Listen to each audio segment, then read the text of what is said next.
When it comes to video games, a lot of us latch on to specific ones and build memories with them. We identify with some aspect of them, the feel of the gameplay, the characters, the settings, the music, something. And if you're into games beyond being a very casual hobby and clicked into this video, chances are a few Sonic games resonated with you in that way. But when it comes to those instances, a lot of times video game compilations don't get talked about in the same way. And it makes sense. Compilations of media like 4-in-1 movie packs or your typical tossed-together game collection generally feel like value products, made solely to offer good value and squeeze a few extra bucks out of existing products. But for as varying as the Sonic series' quality has been, over the years there have been a number of fantastic game collections that, to some, actually take hold of us and give us those same feelings. And a lot of us Sonic fans have that one game that first introduced us to the franchise, but there were also a lot of us who got their foot in the door with one of these compilations and are nostalgic for them. To some people, the collection itself was the very first impression the series ever made on them. So I thought it would be fun to go back and look at the ones that have been released over the years, to take quick glances at which games they included, what bonus features and additions they made, and generally just to relax and remember just how good and bad some of these releases have been. I want to talk mostly about these Sonic-focused collections, but I'll be sure to give some time to more general SEGA collections that just happen to feature that blue rodent while we're at it. That said, despite the video title, I won't be looking at every single literal Sonic compilation, but I'll explain that when we get there, and I think you'll understand and forgive me for it. Also, barring one quick exception, I won't be mentioning those budget double packs of games, as they don't tend to have custom menus or any interesting additional supplements, but oh good god, that one's really expensive. These first few Sonic collections don't have much going on, but I find them pretty interesting when looking at the history of games overall. Game compilations have evolved a lot over the decades, so seeing these very early examples juxtaposed against modern collections is pretty neat. I mean, at least I think so, but I also watch grass grow on Thursdays, so a grain of salt. We start off in a quaint way, and I'm maybe kind of cheating here already since this technically isn't a Sonic compilation, but this might be the first compilation release with a Sonic game in it. Mega 6 Volume 3, released exclusively for the Sega Mega Drive in 1995 as the final installment of the Mega Games lineup. As you've probably guessed, the Mega Games releases were compilations of existing Mega Drive titles bundled together on one cartridge. It's kinda surprising that it took until the third volume for them to toss in a Sonic game, but I guess they figured those games were selling well enough on their own. We've got a pretty decent lineup here. Sega Soccer, Super Monaco GP, Columns, Revenge of Shinobi, the first Streets of Rage, and, of course, Sonic the Hedgehog. 1. I couldn't find how much Mega 6 Volume 3 was sold for, but I have to imagine it was a pretty decent deal in 1995. Each game plays well and sounds great, but my favorite part is this cute little game select screen. I can't get enough of these 16-bit interpretations of each game's box art. It's a neat bit of added charm that they really didn't have to bother with, and that's the whole point, right? Other Mega Drive and Genesis compilations of the era did this as well, such as Six Pack, and this next one which has a pretty to-the-point name, Sonic Compilation. Or Sonic Classics 3-in-1 here in the States. I like its PAL name a lot more, and I definitely prefer the Mega Drive box art. Eggman looks like he just heard the pitch for Dr. Robotnik's Mean Bean Machine. Woof. And conveniently conveyed by Sonic's sign, it's one of the 3 games included here alongside Sonic 1 and Sonic 2. So like I mentioned earlier, Mega 6 Volume 3 might be the first Sonic compilation, as the only release date reference I could find was that it came out in 1995. However, Sonic Compilation appears to have specifically launched in July of that year, so it's very possible that this was the first. Us here in the States would not see its rebranded Sonic Classics 3-in-1 incarnation until August 1997, which is a pretty insane thing to think about as someone who was 3.5 years old back then. This came out here in the States a little over a year before Sonic Adventure would in Japan. The Sega 32X and Sega Saturn had already come out, and the Dreamcast was on the horizon. It's difficult to imagine that there were many Genesis owners who didn't own these games by then, but I appreciate the gusto in releasing this regardless. There are a couple little neat tidbits of note. While the menu layout is the same as Mega 6 Volume 3, the menu music and sound effects are actually from Mean Bean Machine. Additionally, this cartridge can be used in conjunction with Sonic & Knuckles' lock-on technology, but likely due to Sonic 1 being the first game in the cart, you will only be able to access the Blue Spheres game and not Knuckles and Sonic 2. I just thought that was neat. Europe apparently really lucked out in receiving these compilations, as they were the only ones to receive the appropriately titled Sonic 2 in 1, which is 2 Sonic games on 1 cartridge. Astounding. Sonic 2 in 1 is the budget double pack exception I mentioned at the start, as I think it's just kinda cool that the Game Gear got this, even though there's otherwise nothing notable about it. It's the Game Gear versions of Sonic 2 and Sonic Spinball on a single cartridge released in 1995. Power cycling the handheld switches between the 2 games, and yep, that's the long and short of it, folks. Despite how plain of a release this is, legitimate copies of this go for a pretty penny on the second-hand market, so if you happen to have this lying around in your European attic, it might be worth checking into. Standing in stark contrast to Sonic 2 in 1's blandness is the Sonic & Knuckles Collection, released in early 1997 for Windows home computers. Now, take one look at this cover and you may not see the big deal. But especially as time has passed, this release has proved more and more interesting. So what you get here is Sonic 3, Sonic & Knuckles, Sonic 3 and Knuckles, and the entire Blue Spheres game, all playable on your computer. The only thing missing here is Knuckles and Sonic 2, but this is otherwise a virtually identical replication of these games. As far as the gameplay goes, at least. See, the Sonic & Knuckles collection was always an odd release because it not only played sequenced MIDI versions of the original games as soundtracks, but it also swapped out some themes for entirely new, different pieces of music. This was speculated to be due to the Michael Jackson involvement for ages, but it wasn't until incredibly recently that these changes became way more interesting. See, the prevailing logic was that these music tracks were composed specifically for this collection years after the original game's release. But on November 16, 2019, a group called Hidden Palace released a prototype of Sonic 3 dated from November 3rd, 1993. And, lo and behold, the game was using Genesis versions of the tracks that made a public debut in the Sonic & Knuckles collection, meaning that those tracks were always originally composed for the first release of Sonic 3. Now, with a November 3rd, 1993 date ahead of a February 1994 release, we don't quite know when the replacement music was composed, and that's a little outside the scope of this video anyway, but needless to say, this was always a bit of a black sheep Sonic compilation that became much more fascinating with time. This, arguably, is the originally intended Sonic 3 experience, barring the different music instruments thanks to the MIDI sound. And on top of all of that, in North America and Europe, it was bundled with Sonic the Hedgehog the Screensaver, which had a lot of really cool Sonic art and music you could customize your computer with. In Japan, this was a separate release that came out the same day as the Sonic & Knuckles collection, so us getting both products for the price of one is actually pretty great. A lot of this art is stuff we'll be seeing soon though. So let's move along to Sonic Garfield.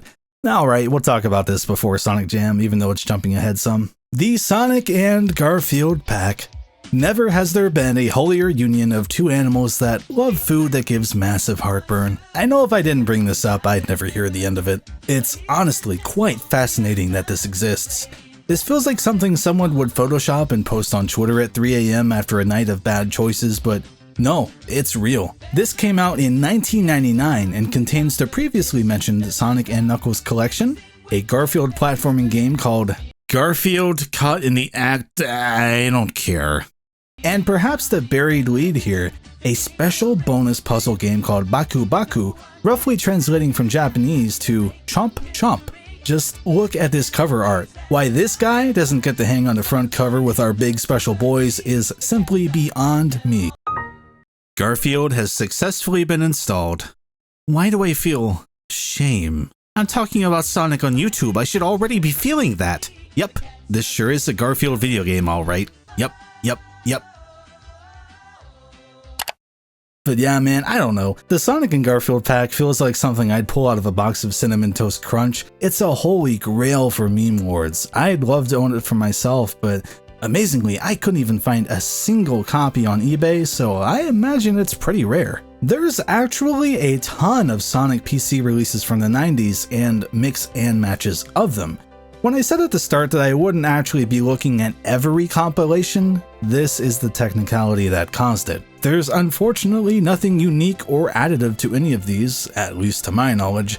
SEGA just happened to pop out what feels like a dozen of assorted dual, triple, and quad packs of Sonic CD, Sonic & Knuckles Collection, Sonic 3D Blast, and SEGA Smash packs, the latter of which we'll specifically put a quick pin in. But hey, here's all the ones I could find. They're technically here now, unlike my dad. So with that parental trauma out in the open, let's shut down our Windows 98 systems and go to the first main pillar of Sonic compilations, the granddaddy of them all on the Sega Saturn, Sonic Jam.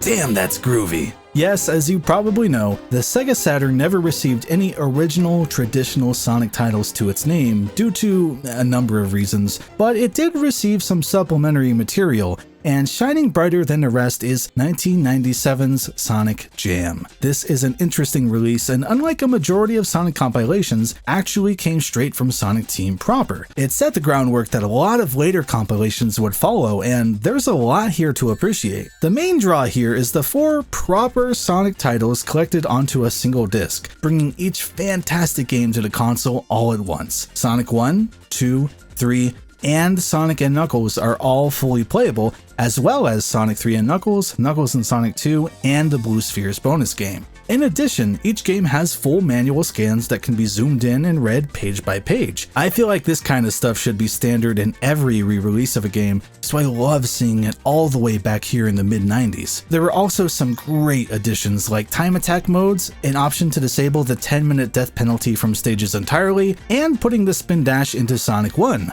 A time-honored tradition of Sonic 1 re-releases, to be sure. An interesting quirk of Sonic Jam is that each game was rewritten for the Saturn instead of simply being emulated on the Saturn, which leads to each included game having unique aspects that no other release of them has. One of the downsides of this is on the audio front. A lot of sound effects are lower quality, and sometimes music tracks take a few blinks to load, probably due to having to slowly read them from a CD now instead of directly from a cartridge. There's also some occasional slowdown in each game, which isn't ideal or perfect, but hey, it is what it is. That all said, there are some positive inclusions. When selecting a game, you can play the game in original mode, which has the games laid out exactly as they were on Genesis, but there are also options for easy and normal modes. Easy mode basically drops half of the stages from each game, adjusts or removed some objects and levels that were tricky, like these spikes near the start of Act 1 in Marble Zone that never should have been there in the first place, goddamn, and also makes each boss take just 3 hits to defeat. An interesting quirk is that Sonic 1 and Sonic 2 in this easy mode tend to keep the first act in the zone, but Sonic 3 usually opts for the second act to remain in the playthrough. Maybe it's because the second acts have the zone transitions? I don't know, I'm not Yuji Naka. Yet. Normal mode, despite having a weirdly obtuse name considering it could just as easily substitute the name for original mode, tends to strike a balance between original and easy. It doesn't do anything to make the levels necessarily harder, but it makes things a little easier on a player. It implements bug fixes and generally adds platforms and such to problem spots in the game, but is by and large just the original, full version of each game otherwise. It's still interesting to run through each game in this new normal mode, especially if you played these games to death like most Sonic fans have, but I would have been much more interested to see Sonic Team's idea of what a proper hard mode would be for these games. I won't say that easy or normal mode are worth paying eBay's asking prices for to experience, but if you ever happen upon a copy of Sonic Jam by any legally gray means, it's definitely worth giving each game a novelty playthrough on each mode, at least once. I guess I didn't think about this until writing this just now, actually, but Sonic Mania's slight level adjustments in Encore mode actually kind of work as a little callback to this feature of Sonic Jam. Huh. So are either of these difficulty options something I'm knocking on Sega's door for them to bring back? No, not really, but they are pretty neat, especially in a time period where fan hacks of these games to get new experiences weren't exactly a common thing. Having new spins on the classic trilogy must have been pretty interesting at the time. Of course, I'm really burying the lead here with Sonic Jam. Its most exciting addition was, by far, this small 3D environment called Sonic World. This doesn't look like much these days, but much like the difficulty modes added to the classic games, it's important to remember the context. This was released a year after Sonic Team released Knights onto the Saturn, and was about half a year before Burning Rangers would release in 1998 in Japan, and just about a full year when considering Rangers' international releases. Sonic World was the first Sonic Team-backed vision of what Sonic the Hedgehog could be in a truly 3D environment, with a mission list encouraging the player to explore and accomplish objectives like collecting enough rings, getting to those goalposts, and finding Tails. At the time, this was pretty great. Running around this small environment is like staying in a mansion and never being able to leave the guest room, but damn if it isn't cool to get a glimpse of what they were planning with Sonic at this time. It's hard not to appreciate just how adorable all of this looks. Sonic, Tails, the environment, it's all just so endearing. In addition to just fooling around and wondering what the next Sonic game will look like, you can also run Sonic around Sonic World to access various museums. There's the music shop, which has all the music and sound effects from the classic games for you to listen to, which is a useful thing for games with music as good as Sonic's. There's an art gallery featuring a ton of great Sonic artwork, including those Sonic the Screensaver pieces I mentioned earlier. There's a Hall of Fame, which has a timeline of Sonic happenings, a bit like what we'd see later with Kirby's Dream Collection, actually. I have to admit, I wasn't expecting much when I went in to look at this, but it's a surprisingly comprehensive resource, featuring each game's various regional cover arts and release dates, as well as interesting tidbits and listings for real-life Sonic promotional events. It was actually a joy to digitally thumb through this. It also made it really apparent how much Sonic the Hedgehog there was back in the day. Like, there's page after page after page of this stuff. It's great. There's also a character house with good and bad entrances, featuring more artwork of Sonic's sidekicks and villains depending on which way you enter the building. A completely silly touch, and I don't really know why this isn't just in the art gallery building, but I love it. And finally, there's a whole movie theater for Sonic to enjoy, with the opening and closings of Sonic CD, a Japanese trailer for the Sonic OVA, a random video called Sonic Ride for a children's ride that was never distributed, and the Man of the Year short you've probably seen on YouTube where Eggman impersonates Sonic and ruins the carefully crafted image of him that he's maintained for the people. Even back then, there were people just mistaking anyone for Sonic. This series motif runs a lot deeper than any of us have acknowledged. Finally, there's a bunch of Japanese TV commercials for various Sonic games to peruse. So, all in all, Sonic Jam has an incredible amount of extras for a game that could easily have just been the old Sonic games located on this menu and still have been good.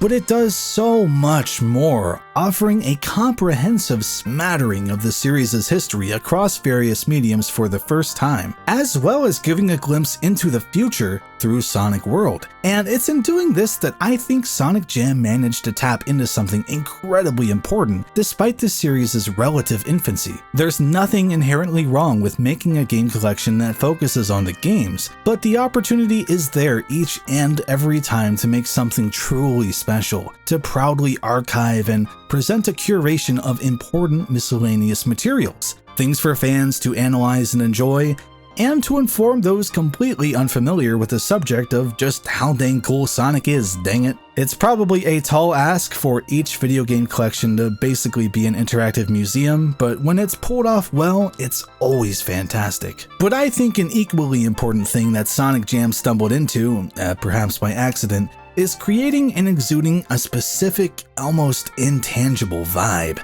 It has groovy original tracks to its own name, and a nostalgic rendition of Sonic 3's save select music when looking through the various Sonic paraphernalia. But speaking of those vibes, I think it's time we move to the game you think of when it comes to Sonic collections. Yes, that's right, SEGA Smash Pack Volume 1. Okay, this one's a cheap inclusion in this video because it isn't a Sonic collection, but it is the only official way to play Sonic 1 on the Sega Dreamcast, so I wanted to give it a little time here. I'm also just tossing this in because it's actually the way I played Sonic 1 growing up, which, if you know about SEGA Smash Pack, you'll feel some pity for me. So, SEGA Smash Pack was a PC collection series that largely featured Genesis games, like I mentioned earlier, and when it came time for a Dreamcast release, there was a pretty decent range of games included. Sonic 1, Streets of Rage 2, Vector Man, Golden Axe, the obligatory Altered Beast, the legendary Sega Swirl, and even a home version of Virtua Cop 2. I won't lie, finding this collection at a yard sale as a kid was huge for me. It introduced me to a lot of great games, and I couldn't tell you how many hours I sunk into playing Shining Force over and over again. It even has remappable button controls, which is a surprising feature. However, there was a problem with this collection, one that I didn't know was a problem until many, many years later. Just listen to this.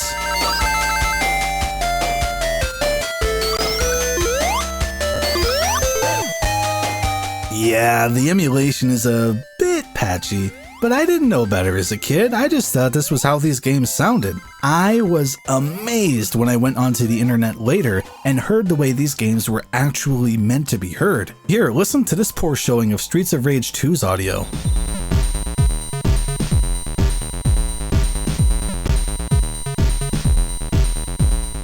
It's very unfortunate, and honestly, Sonic 1 and Streets of Rage 2's actual music still doesn't sound completely right to me because I'm just so used to the Smash Pack versions. But again, it let me play some awesome games as a young kid that I may never have tried otherwise. So overall, it's a net positive. If you want some fun facts about this collection, there was no SEGA Smash Pack Volume 2. And Volume 1 was released within a day of Sega announcing that the Dreamcast was being discontinued. Oof. The programmer of the Genesis emulator the game used left a text document on the disc named after a pirate group, Echelon, detailing some ways the emulator worked and seemingly including a nod at the end towards Sega's exit from the console market. This is honestly a fascinating release. I recommend looking into it sometime a little more on your own. As another very quick footnote, there was actually one further Sega Smash Pack release a year and a half later, titled SEGA Smash Pack, released for the Game Boy Advance. This was a very pared down release featuring only 3 games: Echo the Dolphin, Golden Axe, and Sonic Spinball. It plays more akin to the Genesis version than the Game Gear version, thankfully, but has some strange differences, like the Toxic Cave background music playing in every single level, and playing no music at all during special stages. There are a ton of very tiny audio and visual compromises, but I guess that's just how it had to go to fit 3 Genesis games on 1 cartridge. Unfortunately, there are no juicy text documents tucked away here, but it's definitely an interesting product of its time regardless. While we're at it here, while it isn't really a proper collection in terms of branding, the unlockable Game Gear games in Sonic Adventure DX are a really neat inclusion. Each one is unlocked after getting a certain number of emblems in the main game, which is a bit bothersome, but even with having to be unlocked, this made these games highly accessible to new audiences. In fact, it marked the first time Tales of Sky Patrol and the first Sonic Drift were ever released outside of Japan. You can change the aspect ratio to what I believe is the Game Gears with a couple button presses, and the games that have 2-player modes here are playable if you can find someone willing to come over and plug in a second GameCube controller with you. While it would have been pleasant to have a little more context for these games in SADX than we got, the inclusion of these games is still an awesome addition that they didn't have to bother with. Now, if we want to talk about a proper, dedicated collection that delivers,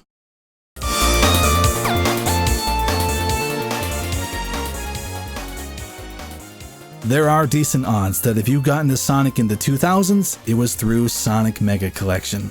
Released in late 2002 exclusively for the Nintendo GameCube, It was made by Sonic Team with the intention of introducing younger Sonic fans to the older Sonic games using an emulator that they themselves developed. Being a collection of Sonic games on Nintendo's hardware, merely a single year after Sega exited the console business makes this a pretty interesting release on its own. Between this, Sonic Adventure 2 Battle, and Sonic Advance, Sega really wasted no time in making sure Nintendo fans were acquainted with the franchise. I actually just edited a video for the Golden Bolt about Sonic Adventure 2 that goes into this a bit more. If you're interested, you should go watch that video after this one. It's actually kind of nuts looking back and seeing just how quickly they were able to churn out a lot of quality Sonic titles for their platforms. It's quite a showing, and if we're talking first impressions, Sonic Mega Collection leaves a hell of a mark. SEGA! It all starts with that classic Sega chant, which gets a lot more play these days for nostalgia, but this was the first game in years to have used it when it came out. Then we get to the title screen. Just that name alone, Sonic Mega Collection. It sounds so jam-packed, so definitive, leaving absolutely no room for a later release to come out and add more to it. The logo is unique. A film reel of classic Sonic highlights rolls by as you're subliminally sucked into the blue checkerboard vortex, and that music, oh my. The music of Sonic Mega Collection is talked about more than any other aspect of it, and frankly, yeah, it is that good. It deserves it. If you know, you know. Sonic Jam brought some introspective beats, but this collection's score capitalizes on that general concept and takes it to a whole new level. The beat of the title menu begs you to press start, but treats you with an airy lead synth if you stick around for the demo video, and brings a bit of that groove in near the end before kicking right back to that higher energy intro. And that's just the title track. The main menu theme reprises the intro's melody, but brings in some quirky electronic elements and a steel drum to counter this piano? For some reason, but man, it works. I shouldn't feel so cozy and comfortable just from music that wants me to pick an option on a menu, but I do. If you skip the games and go right to the generously included manual scans, you get met with a much slower, more mesmerizing piece. They added this cheesy little page-turning sound effect every time you flip through these little booklets, and the vibe is so perfect. It picks up the pace now and then just to remind you that, hey, there are actual games you can go play, but it complements looking through all of this perfectly. Kicking it over to the options and extras music track is when it really sets in for me though, in what might be the sleeper hit of the entire presentation here. It effectively evokes a feeling of nostalgia and a hint of sadness that contrasts incredibly well against some of the comic book covers you can examine here. Oof, that's not good. But that brings to light another great part of this collection. As a Sonic fan, I can tell you that it's only in recent years that the comics have begun to be happily acknowledged as a part of the franchise by Sega. Back during this time, the comics always felt like an odd thing happening in their own little corner, and Sega didn't want you to look in that corner, so to get a bunch of cover scans featured right up front in a mainline Sonic product was really cool. Maybe legally dubious as it would turn out later, but hey, I only wish they'd included a few actual issues to thumb through, maybe some that happen to be game adaptations or something, but we'll take what we can get here. Also, I love that they had to blur the references to actual superheroes. Oh, awesome. There are also a number of included illustrations, mostly highlighting the transition from classic Sonic to modern Sonic, but with some other cool oddities like the old Sonic desktop backgrounds from the late 90s tossed in. It isn't as comprehensive as Sonic Jams, but still nice to see. Lastly, a few videos are included like Sonic CD's intro and good and bad endings, short trailers for Sonic Adventure 2 Battle and Sonic Advance 2, and this very strange history of Sonic video that, well, frankly, pales in comparison to the history from Sonic Jam again, but I believe this video was created for a live event and presented there, so I actually think that it's a neat little nugget in and of itself, so I'm happy it got tossed in here. On top of being a potentially defining aesthetic for a compilation, it just so happens to have a ton of great Sonic games included to boot. You get the Japanese and US versions of Sonic 1, Sonic 2, Sonic 3, Sonic & Knuckles, Sonic 3D Blast, Sonic the Hedgehog Spinball, and, yes, of course, Dr. Robotnik's Mean Bean Machine. But that's not all. Much like a few earlier collections, the Blue Spheres game, Knuckles and Sonic 2, and Sonic 3 and Knuckles can be unlocked to play, and in a move I really love, you can also unlock the home conversion of Flicky, where you play as the little blue bird that pops out of Badniks, and you can unlock Ristar. Yes, that's the canon pronunciation. No, I don't like it either, but it is the one I'm going with, which was designed by Yuji Uekawa, the man who did the modern redesigns of Sonic characters. Heck, the entire game concept evolved from ideas for the first Sonic game that didn't come to fruition, so these are both great extra games. Again, I'm a stickler for context in collections like these, so while they arguably could have put 2 more Sonic games in instead, I think it's a really neat alternative to have these games that flesh out the story of the franchise. To that end, there were actually 2 additional games that could be unlocked: the Ooze and Comics Zone. And while those may seem like random picks, they're actually the 2 games Sega Technical Institute went on to develop after working on Sonic and Knuckles. Yes, that's right, the very one Mark Cerny worked at. Again, unrelated to Sonic on the surface, but when you dig into it, there's actually some connective tissue tying it all together. The unfortunate part is, these 2 games were only unlockable in the Japanese version of Sonic Mega Collection. I guess they just thought everyone else wouldn't want to play as Dr. Daniel Kane in goo form. Well, that was their mistake. That's actually all I've ever wanted. Either way, no matter which region you're from, you have to go through a fair bit of tedium to unlock the titles that are available to you. At first, I was really excited to unlock these games. While it's arguably better to buy a game full of games and be able to play those games at your leisure, there's room for this to be kind of fun here, like the idea of having to beat Sonic 3 to unlock Sonic 3 and Knuckles, and being able to carry your save file over isn't so bad. But I think Sonic Team was afraid of kids buying this collection, popping in every game for like 5 minutes, and then, I don't know, chucking the disc out the window or something. Let me dryly read you some statistics, dear viewer. To unlock Sonic 3 and Knuckles, you have to play Sonic 3 20 times, and you have to play Sonic and Knuckles 20 times. Play in this use case just means start the game, as you'll see a data log is written to every time you begin a game. Even in an ideal scenario where you're starting a game and then immediately exiting back to the main menu to do it again, you have to keep a manual count, as the game doesn't tell you how many times you've played each game. At least as far as I know, maybe it does, I don't know. So you play each game for a total of 40 times just to unlock their true combined form. If you're playing this the way they want you to, unlocking Sonic 3 and Knuckles after 20 legitimate sessions of the 2 separate games isn't very exciting. Maybe after 3 times each, sure, but 40 total? Jesus. And then you still have 4 other games to unlock, 6 if you're in Japan. Playing Sonic 2 and Sonic Spinball 20 times each unlocks Knuckles and Sonic 2. Sonic 1 and Sonic 3D Blast 20 times each gives you Blue Sphere, which, fun fact, was officially referred to as Blue Sphere for the first time in this collection, I think. Flicky needs 30 Mean Bean Machine plays, and here's the kicker. Ristar asks you to play Knuckles in Sonic 2, the combined Sonic 3 and Knuckles, Blue Sphere, and Flicky 30 times each. 120 loads and exits. Again, I love the idea of unlocking the extra games, but that's just madness. At least with Flicky, it'll unlock automatically if the game detects Sonic Adventure 2 battle save data on your memory card. It'd be nice for that to apply to Ristar instead to save those 120 sessions, but hey, it's an unfortunate sour note in an otherwise excellent collection.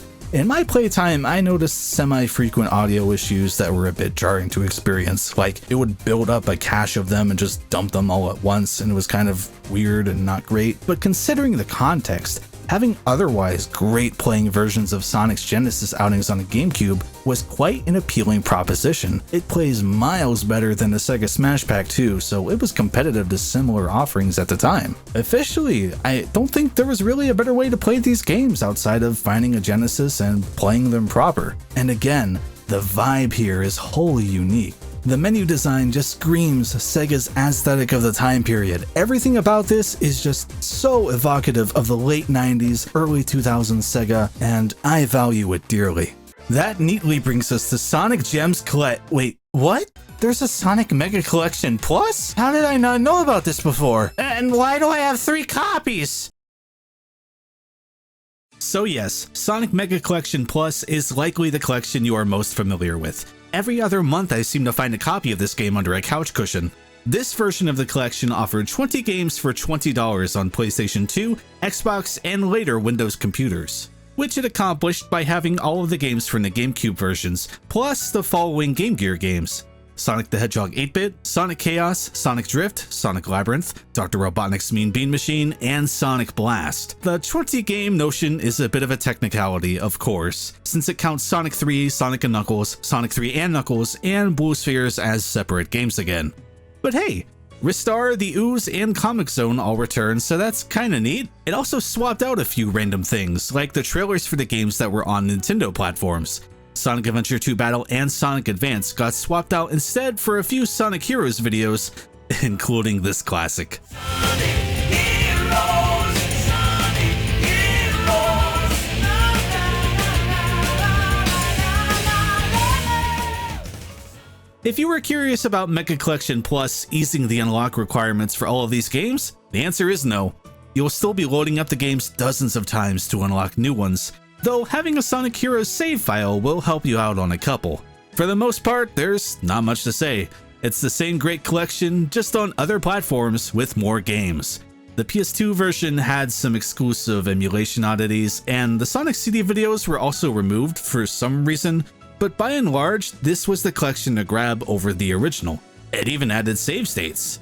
The easiest difference to spot is in its menus though. Mega Collection Plus drops the quirky alien floating TV monitors for more of a traditional, sleeker interface. And while I can't deny that it's cleaner and easier to navigate, there's just something lost in this redesign. I do still like it, but if there's a way to have all the content from Plus with the user interface of the original Mega Collection, I'd be a happy camper. To really fall down the rabbit hole here, the PC version of Mega Collection Plus would later be bundled with the PC versions of Sonic Riders, Sonic Heroes, and Sonic Adventure DX as the Sonic PC Collection in Australia and New Zealand. Not a bad way to get a bunch of Sonic on your PC all at once, if you're desperate for it. This, however, doesn't include Sonic Mega Collection Plus Mini, a promotional online flash game consisting of just Green Hill Zone Act 1. Truly a shame. Also, I couldn't really find a proper place to fit this in anywhere, but it's fitting on its own, I think. Yuji Naka, former head of Sonic Team, was hoping to include a prototype of Sonic 1 in the original Sonic Mega Collection, but couldn't find it in time, or was just completely lost. It seems that wasn't rectified for Mega Collection Plus either, which is a huge shame as prototypes of games and collections would just about be the coolest thing ever. Speaking of cool content getting cut for the final release though, that brings us perfectly to Sonic Team's Sonic Gems collection, released in late 2005 for the GameCube in all regions, and on PlayStation 2 at the same time, but only in Europe and Japan. I won't lie, I never knew this had a PS2 release until I set out to make this video. I'd never heard anyone talk about it, ever.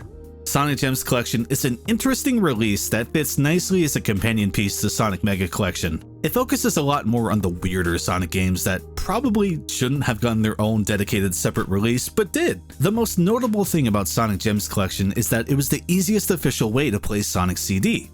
Well, until it wasn't, but we'll touch on that shortly. While there was unfortunately no region select to let you get the Japanese soundtrack outside of, well, Japan, it was way more practical than hunting down a SEGA CD and a copy of the original game.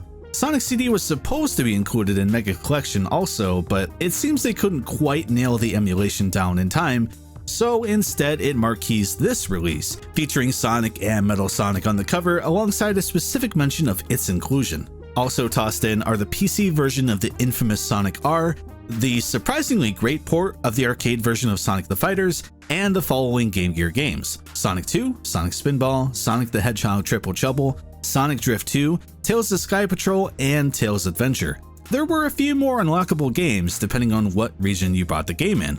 All regions could access both Vectorman games after unlocking them, but only in Japan, players could also access Bonanza Brothers and the entire Streets of Rage trilogy. Now, I've spent some time in this video rationalizing the non-Sonic inclusions in these collections, but even I scratch my head at those four. At least they're all still good games. More tantalizing than that is code also pointing to the inclusion of Sonic Eraser, an incredibly obscure, simple puzzle game that would have fit perfectly in this collection. The arcade-exclusive SEGA Sonic the Hedgehog was also considered for inclusion, but was left out due to being designed around a trackball input. And lastly, this is speculative, but there's a portion of the art gallery dedicated to Knuckles Chaotix. Sega 32X emulation is tricky, so it's entirely possible that it's a game they wanted to include, but just couldn't get playable to a satisfactory level. It's a shame because those 3 games aren't readily available anywhere else to this day, but also because time hasn't been kind to Sonic Gems collection. 2 of its biggest selling points have been completely upstaged by better and more widely available releases. Christian Whitehead's 2011 remake of Sonic CD is a near perfect touch-up of the game, barring very minor physics issues most people won't ever know about. And the Xbox Live and PlayStation Network versions of Sonic the Fighters added online play as well as Honey the Cat officially to the game. Heck, you can even just play Sonic the Fighters in Lost Judgment. This leaves Sonic Gems collection with some Game Gear titles that were mostly available elsewhere, and Sonic R. Gems was always a weird release, but even more so nowadays in hindsight. It does make it a really cool novelty for a fan to add to their collection, but for those who are just interested in playing the games themselves, its incentive has sadly been reduced. Thankfully, in line with other Sonic collections, it does offer a great vibe. Airy electronic synths punctuate its simplistic menus, as well as hosting a handful of new remixes of older tracks and tossing in a few obscure pieces of Sonic music to boot. All great listening while looking through manuals and the unlockable pieces of art in the aforementioned gallery. And, Gems' weirdest inclusion, a sampling of random time limit imposed older Sonic games. Yeah, Sonic Gems collection is actually one of the more robust Sonic collections. It just happens to officially limit your playtime to only a few minutes in select levels of the games. If you happen to have an action replay, you could freeze the time limit and play all of the games to your heart's content. So in a weird roundabout way, this is probably actually the best Sonic collection out there, but in terms of what was officially offered, it's more of a neat footnote these days. In a world of ideals, the contents of Sonic Gems collection would have just been included in Sonic Mega Collection from the start, but I do love the idea of this compilation. A bunch of misfit game releases all banded together and sold on store shelves. You just don't see stuff like this nowadays. Most series would rather hide their weirder, obscure games out of sight, but here they're proudly shown off front and center. I have to love it, and I do always enjoy going back to Sonic Gems collection for a bit just to soak in the atmosphere it provides. But what if you don't care about any of that faff? Well, you're probably not over half an hour into a video like this one for starters, but there is a Sonic collection for you. Enter the simply titled Sonic Classic Collection for Nintendo DS, released in early 2010 from the now defunct Creative Assembly Australia. This collection is all killer and no filler, featuring Sonic 1, Sonic 2, Sonic 3, Sonic and Knuckles, and Sonic 3 and Knuckles on the go. Using an updated version of the Genesis DS emulator, each game runs pretty well with an adapted screen size to fit the DS. It results in a mostly smooth experience, with the occasional oddity in the edges of the screen adjusting when you're near them. A very clever trick to help make sure the game is never showing anything outside of the level map, but a very weird thing to behold when you're used to these games. Other than that, this is a pretty basic collection. There is an art gallery of a few random images, but not many, and it also features save states, but when you load back into the games, you load back to the start of the level you were at instead of precisely where you were. There's also the occasional slowdown to boot, but nothing too terrible to deal with. We do have evidence of potentially cut content. The game was leaked early via a classification rating that mentioned it would have a video on the history of Sonic and a video about Sonic Chronicles: The Dark Brotherhood, but neither made it into the release. Additionally, some portfolio illustrations from an employee showed games that weren't in the collection like Sonic Spinball, Mean Bean Machine, and Sonic 3D Blast. This does bring attention to the new logos here, as well as the customized ones. I always love seeing this Sonic Riders robot randomly placed on this logo. That's really all there is to say about Sonic Classic Collection. It being so bare bones isn't a bad thing. While I love the specific designs and feelings the earlier Sonic collections curated, this one being so purpose-driven by comparison is exactly what a portable compilation needed to be, even if it does make it incredibly plain for me to talk about to you. But you can take it anywhere, even to the Mothman. Oh, look at those glutes. Nice. Ooh. Sadly, Sonic Classic Collection was the last specifically Sonic curated collection created. My fellow Americans may be wondering why I skipped over Sonic's Ultimate Genesis Collection, which has Sonic in the name and on the cover, but that was a weird American branding thing. Everywhere else, it was just a regular old collection that happened to also have Sonic games included. It can't lock Sonic 3 and Sonic & Knuckles together, unfortunately, but goodness knows I played a ton of this collection back on my Xbox 360. I still remember unlocking this weird interview about Sonic the Hedgehog, only to realize it's talking about the 2006 game that's not in this collection, as opposed to the original Sonic the Hedgehog that is? While it also isn't specifically a Sonic branded collection, the more recent release of Genesis ROMs called SEGA Genesis Collection has this unsettling 3D 90s room that I can't get enough of. It's VR compatible too, which makes me wish I had a headset to plop on and lose myself in this sad room. It's on all the modern consoles, which is pretty neat, but if you play it through Steam, you can access one of the last official Sonic 3 and Knuckles releases, as they weren't on the console versions, and you can officially download ROM hacks through the Steam store and apply it to your games. An officially unofficial way to play Sonic 3 complete is pretty neat in my book. Oh, and do we count the SEGA 3D Classics collection? It has a cover drawn by Ken Sugimori of Pokemon fame. I love it so much. At this point, I'm just rattling off things though. We are slated to get a new Sonic collection in a few months by the title of Sonic Origins. So far, we know it'll have the classic trilogy and Sonic CD, but that's all we know. I don't want to say much as this is the portion of the video that can age like milk, but I hope they take their time and make their presentation in line with the other Sonic collections. If it's going to go with a weird name like Origins, I want them to include a lot of historical information about the birth of the series, concept art, maybe some new interviews with the original creators. Going all out would make it dandy, and pulling from the Japanese cover art for the menu designs and such would be a cherry on top. Here's hoping. Anyway, that's about everything. I'm sure I forgot something, so please be nice in the comments. Thank you for watching, and I hope you enjoyed this trip through the history of Sonic compilations as much as I did. A huge thanks to Sonic Retro, SEGA Retro, and the Sonic News Network for being such invaluable references for this video. Go pour over their wikis sometime. Thanks also to my patrons for being so patient for this video. And a special thanks to Adrian, Buckles Chucklo, Calico Plus, Cooking Mama, Goldstorm07, Harry, James, Cheat, Joey, Lewis, Moki, Starkiller926, Patrick Thompson, Svendelica, That Trav Guy, The Crazy Ethan, and The Legend of Groose.